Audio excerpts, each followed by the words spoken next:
So good morning. We are live from the HBCU Endzone experience here in San Francisco, California. And today I have the pleasure of sitting with Mr. Daniel Gillison, who is the CEO of the National Alliance on Mental Illness. Thank you for being here. Thanks for having me. It's a pleasure. I cannot wait to talk to you. Yeah. This is an honor having another fellow HBCU grad from the state of Louisiana. Yes. I am a Xavier University of Louisiana grad.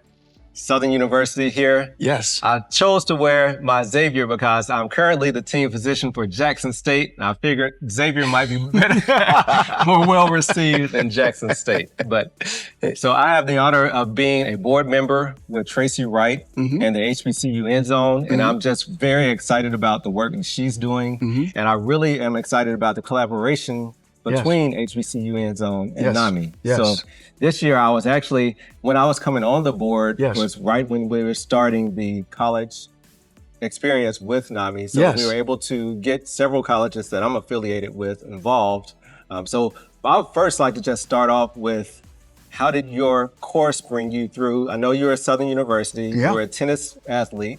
Thank you. Yes, I was. Tell me about your HBCU background and the experiences you had and how that helped shape you into what you're doing now. Wow. Well, first of all, thank you, Dr. Burgess, for this opportunity. Absolutely. I want to thank you. I want to thank the HBCU Endzone for this opportunity. And in terms of my matriculation, I am a kid from a urban community, Washington, D.C., and had been playing tennis and thought I was going to play football in college. And then all of a sudden I realized that I had another love, and I wasn't as big as I thought I was. My heart was big, but my body wasn't big.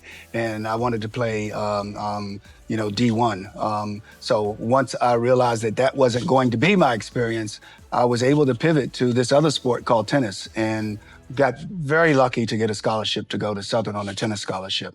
My learning with that is I had never flown. First of all, it was my first flight, which many times for our HBCU students, it's a first for them in a lot of ways. So it was my first time on a flight. It was my first time in Louisiana. And now all of a sudden at 17 years old, I'm 1,200 miles away from home. What was so cool about it was the way the community embraced me. And then the matriculation just started there. So that was my beginnings. And I loved it. It was very new for me, but going to Louisiana was in 1974. Was really interesting. And as we're doing this right here, we know that Mardi Gras is going on in New Orleans. So c'est les bon temps rouler. Let the good times roll. There it is. There you go. So similar, I'm from Muscle Shoals, Alabama, small town kid.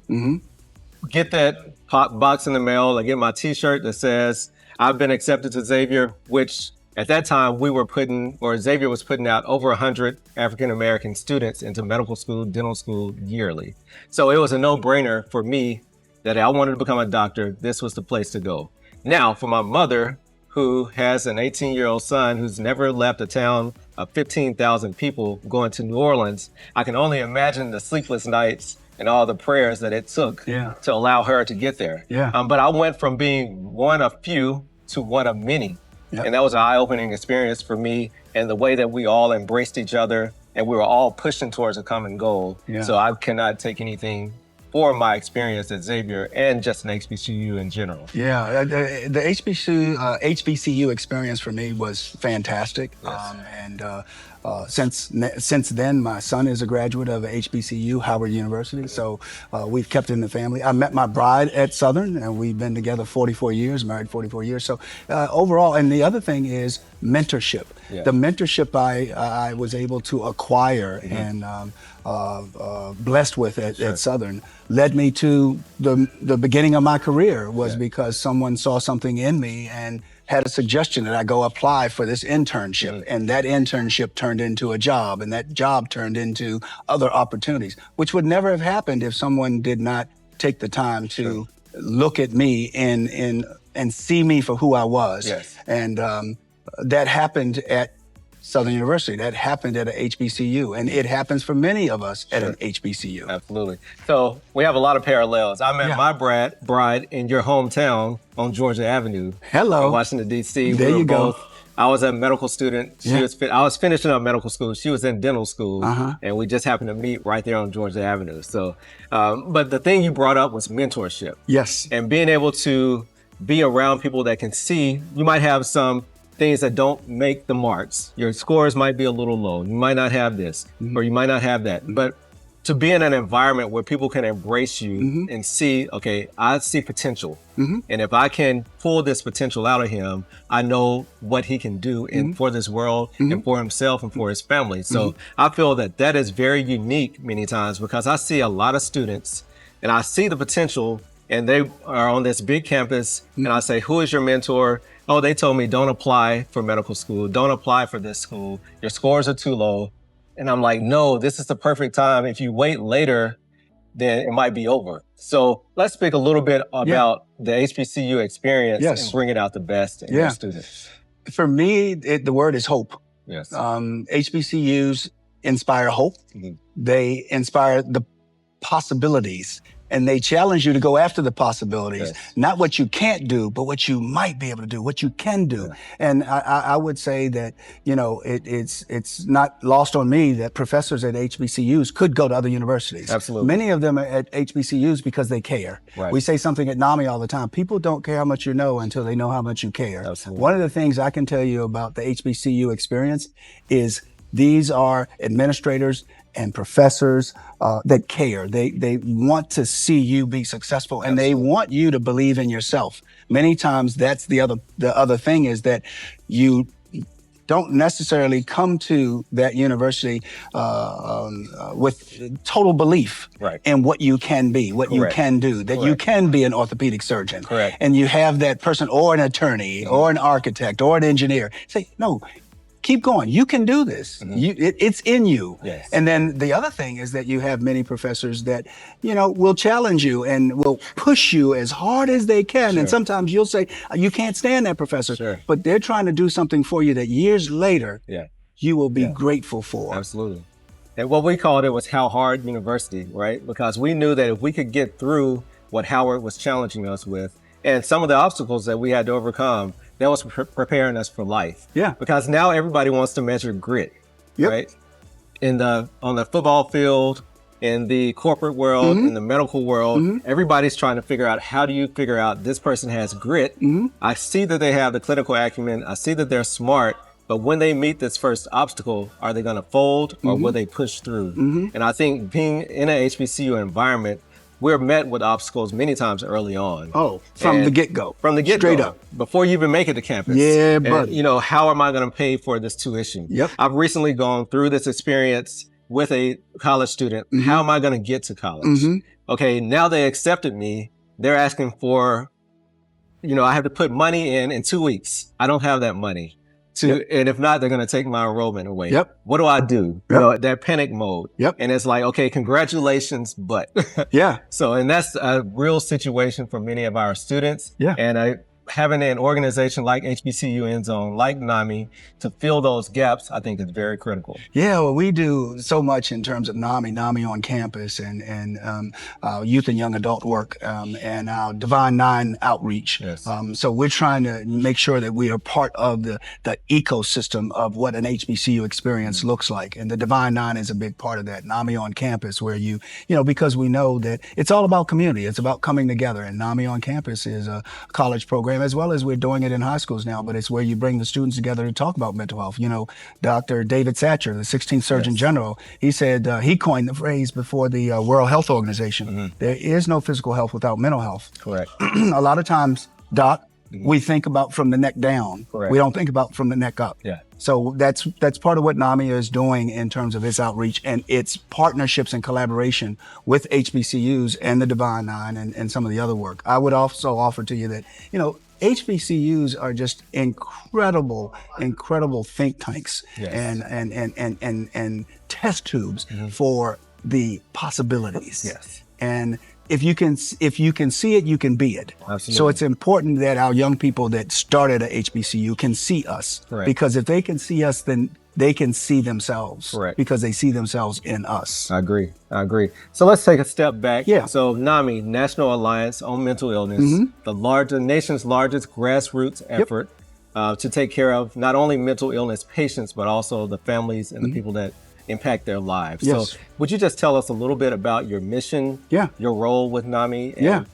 Yeah, well, NAMI is as you said, the largest grassroots mental health organization in the U.S. We're over in, if you talk about the landscape, we're in over 650 communities across the U.S. Wow. Our work is to provide resources and information to individuals navigating serious mental illness or just trying to figure out how to navigate their mental well-being. We were started in 1979. We like to say by moms and dads, but they were sitting around a kitchen table, and we began with advocacy. We advocate, we educate, we listen, lead, and learn. Those are really the 5 components, but our real objective is for every individual living with mental illness to live a full and fulfilling life. That's really the mission. Because, Doc, it's just like when someone comes to you and they have an ACL tear. Well, and now you have to repair that, and then they have to wear a brace. Well, they wear that brace and they go back to their environment, and someone, hey, what happened? And they're very free to talk about, hey, I tore it playing soccer. I went up for a layup and extended my knee back or something like that. Well, we don't have, a lot of times, unless we see if we can see it. Right. A lot of times what's happening above the shoulders is invisible until something occurs. So we want to go upstream and do early intervention. Right. So we want to get to the young people early so they can actually understand what mental health looks like. Right. So mental health versus mental illness. Yes. And that we often think, especially in our community, Yes. mental illness, if I see a psychiatrist, if I see a psychologist, if I see a counselor, if I even tell anyone that I'm struggling, I'm weak and I'm crazy. Yes. Right. So let's speak against that stigma of mental health, mental illness, and doing what's best for you so you can be well and be whole. Yeah, that's critically important and very important in our community, because I know I grew up in a community and at a time where it was said that, hey, if you don't do right, we're going to send you to St. E's. St. E's was our, St. Elizabeth's, was our mental health hospital. And in our, in our community, it was, hey, this is what, or, you're going to be all right, shake it off. Yes. It was never to deal with it. It was never to talk about it. It was looked at as a area of vulnerability. Yes. And it's just the opposite. Sure. It's an area of strength to talk about that I'm not doing okay. I'm not feeling okay. So that's a part of what we're trying to do is we're trying to reduce the stigma and increase the information. Absolutely. Absolutely. And you mentioned ACL tears. Yes. One thing I noticed, we do a good job of treating the problem. We do a good job of doing the rehab. However, many times these athletes are scared to get back to their full potential, fear of re-injury, fear of being disconnected from their team, fear of losing. Now we have NIL deals, we have scholarships. There's a lot that the athlete takes on when they're injured that's not being addressed. And I feel like this is one of the many places that we have to step up in the medical community to identify the problem, number one, and then to have the resources. Because if I tell my athletes, I'm going to put in a referral to psychology, psychiatry, sure. 6 months later, you'll get that appointment. And what are you going to do? So to be able to provide resources in real time, I think is very critical. It's so critical. And that's one of the things that we provide with our helpline. And our helpline is a resource line. It is, you just call 1-800-950-6264. And there's someone there. And we have 3 different versions, if you will. We have our traditional helpline. We have a youth and young adult option. And then we have a caregiver option. The bigger part of that, though, is to your point about the athlete and what they're navigating. Think about an athlete from the standpoint of, am I hurt or am I injured? Correct. That's the first part of it. The second part of it is, in many of these locker rooms in the NFL, what happens is that they have a sheet up on the wall of all the positions and the names of people that are going to be coming in to try out for your position during the week. Correct. So as you're going in and out of the locker room, if you see that sheet of paper, you're like, I can't tell it because somebody is going to take my spot. No signs of weakness. No signs of weakness. And what I love about what's occurring now with the NFL is really looking at the mental well-being, and they're understanding something that, you know what? You can be physically all of this, but if you're not mentally there as well in terms of your comfort, your understanding, then we're not getting the best out of you, and we're not taking care of your full self. Correct. So that's the other part of it. Yeah. Correct. Now, with your partnership with HBCU Endzone, what are some of the goals or plans that you have in mind of how to make this collaboration better for both parties?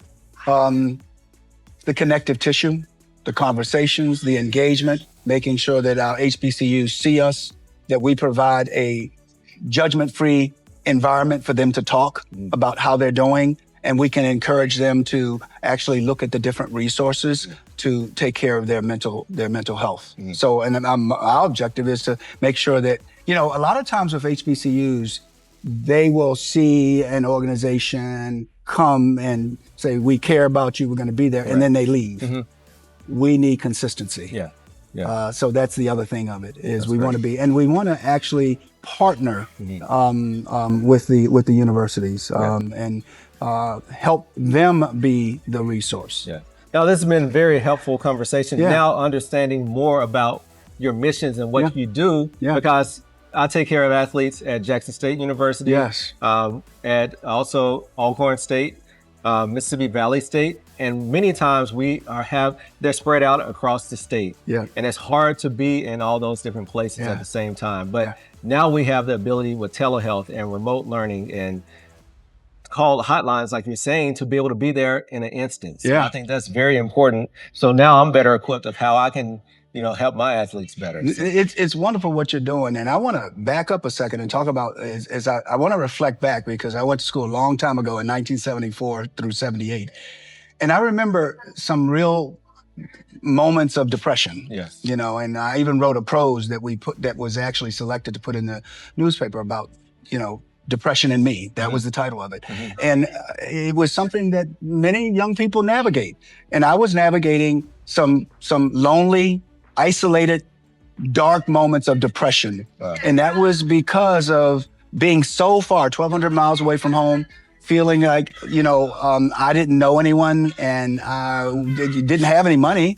I didn't have any money. And it was like, okay, what's going on? And then also the challenge of being an athlete and having to perform and actually having to toggle between my academics, my athletics, my academics, and then the social life. And then making sure that I could, how do I maintain my focus, but also have the experience of the full experience? And then making sure that I understood, okay, is this the major I want to be in? Is that the major I want to be in? And I changed my major a couple of times. So, you know, I'm not any different than many of the young people that go to school today. I mean, it was something I had to navigate. It was something I had to navigate. Well, it's been a pleasure talking to you. Any final thoughts for the audience or for HBCU Endzone in general? Well, first of all, you know, kudos to you for your podcast. This is fantastic. Lending your time and talent to this is just wonderful, and it's good to meet you. Thank you. The HBCU Endzone, I'm so happy to see it in its state and doing what it's doing, because this way we can get more young people to matriculate through the HBCU and enjoy the HBCU experience, because it is an experience, and it's a wonderful experience. Absolutely. That can be so beneficial for your whole lifetime. Absolutely. So, Well, thank you once again. It's been a pleasure meeting you, and I look forward to continuing to grow with you. All right. Likewise. Likewise.